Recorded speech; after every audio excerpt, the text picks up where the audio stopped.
ગુજરાત રાજ્યમાં તોફાની પવન ફૂંકાવાની શરૂઆતો જોવા મળી રહી છે। જી હા દર્શક મિત્રો, અરબી સમુદ્રના દરિયામાં ચક્રીય બનતી ખુખાર સિસ્ટમ ધીમે ધીમે આગળ વધીને દરિયાના મારફત થકી ગુજરાતના વિસ્તારોની અંદર ગતિઓ કરતી જોવા મળી રહી છે। હાલ અત્યારે એક સાથે ચાર નવી સિસ્ટમો સક્રિય બનીને તબાહી મચાવતી જોવા મળી રહી છે। તમે લાઈવ અહીંયા જોઈ શકો છો।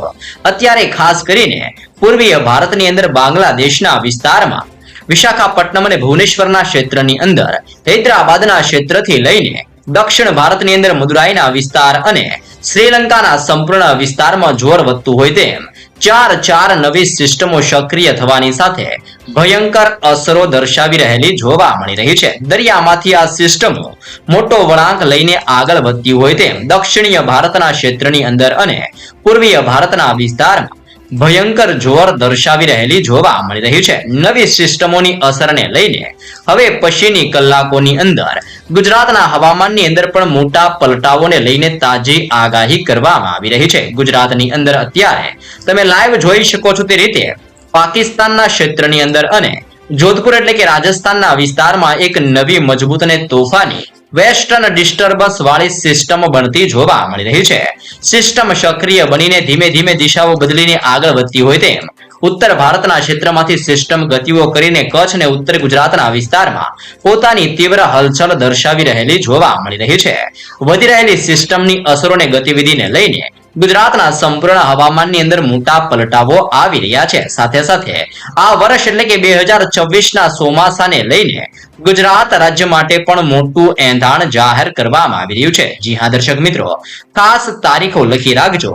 8 જૂનથી લઈને આવનારી 15 જૂન એટલે કે જૂન મહિનાની અંદર 8 જૂનથી 15 જૂનની વચ્ચે ગુજરાતમાં ચોમાસું પોતાની અસર દર્શાવતું હોય તેમ ચોમાસાના આગમનની તારીખો જાહેર કરવામાં આવી રહી છે। પરંતુ ચોમાસા પહેલા અત્યારે બંગાળની ખાડીને અરબી સમુદ્રના દરિયામાં સંપૂર્ણ તોફાન વધતું હોય તેમ આ તમામ ક્ષેત્રની અંદર નવી low pressure high pressure cyclonic system અને મિની વાવાઝોડા સક્રિય બનીને દિશાઓ બદલીને આગળ વધતા હોય તેમ હવે પછી દરિયામાંથી આ સિસ્ટમો ગતિ કરીને દક્ષિણીય ભારતના વિસ્તારોની અંદર ત્રાટકવા માટે આગળ વધતી જોવા મળી રહી છે। તમે અહીંયા પણ અલગ અલગ વરસાદીય મોડલોની અંદર જોઈ શકો છો। અત્યારે ખાસ કરીને ઓમાનના દરિયાઈ કાંઠાના વિસ્તારની અંદર અને બંગાળની ખાડીના વિસ્તારમાંથી સિસ્ટમો સક્રિય બનીને આગળ વધતી હોય તેમ ભયંકર ને તોફાની પવનો આગળ વધતા હોય તેમ ગુજરાતના સંપૂર્ણ હવામાનમાં ઓચિંતાનો મોટો પલટાવ આવી રહેલો જોવા મળી રહ્યો છે। અલગ અલગ વરસાદીય મોડલોની અંદર જોઈએ તો આ સંપૂર્ણ વિસ્તારની અંદર એક મજબૂત ઘેરાવો ફેલાયેલો જોવા મળી રહ્યો છે। તમે જોઈ શકો છો દરિયાઈ કાંઠાના વિસ્તારની અંદર સિસ્ટમનું જોર વધતું જોવા મળી રહ્યું છે। તેવી જ રીતે અરબી સમુદ્રના દરિયામાંથી આગળ વધતી આ સિસ્ટમની અસરને લઈને ગુજરાતના હવામાનની અંદર પણ હવે પછી મોટા પલટાઓની આગાહી કરવામાં આવી રહી છે। સાથે સાથે તમે અહીંયા પણ જોઈ શકો છો ઉત્તર ભારતના ક્ષેત્રની અંદર ખાસ કરીને કાશ્મીરના ક્ષેત્રની અંદર અને અત્યારે પંજાબના ક્ષેત્ર લાહોરના વિસ્તારમાં પલટાવ જોવા મળી રહ્યા છે। મધ્ય મહારાષ્ટ્રના વિસ્તારથી લઈને ખાસ કરીને પૂર્વીય ભારતની અંદર બાંગ્લાદેશના વિસ્તારની અંદર મોટો પલટાવ આવી રહ્યો છે। તે ઉપરાંત અત્યારે દક્ષિણીય ભારતની અંદર મદુરાઈના ક્ષેત્રથી લઈને ગોવાના વિસ્તારોની અંદર અને મધ્ય મહારાષ્ટ્રના વિસ્તારથી હૈદરાબાદના વિસ્તારની અંદર વરસાદનું તીવ્ર સંકટ મંડરાતું હોય તેમ અનેક વિસ્તારોમાં ભયંકર ગતિવિધિઓ સક્રિય બનતી જોવા મળી રહી છે। આમ ઠેર ઠેર વિસ્તારમાં સક્રિય બનતી નવી સિસ્ટમો અને બદલાઈ રહેલી વરસાદીય મોડલોની અસરને લઈને